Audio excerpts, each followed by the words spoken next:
Hello, আসসালামু আলাইকুম everyone. আজকে আমি দেখাবো লইট্টা ফ্রাই রেসিপি। আর এই লইট্টা মাছ কিভাবে ফ্রাই করব সেটা আজকে এই ভিডিওতে দেখতে পাবেন। আমি এই লইট্টা মাছগুলো গরম পানিতে সিদ্ধ করে নিয়েছি। এখন এই লইট্টা মাছগুলো আমি বেসন দিয়ে মেখে গরম তেলে ভেজে নিব। চলুন তাহলে দেখে নিই।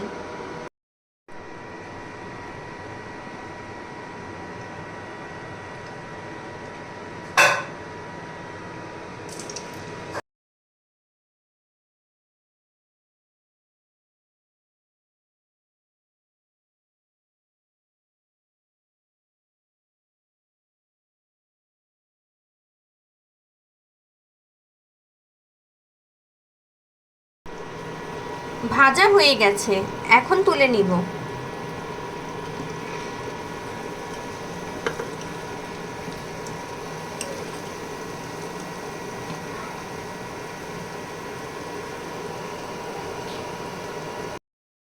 রেডি হয়ে গেল আজকের রেসিপি লইট্টা ফ্রাই।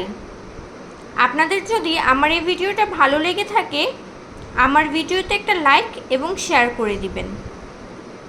Thank you.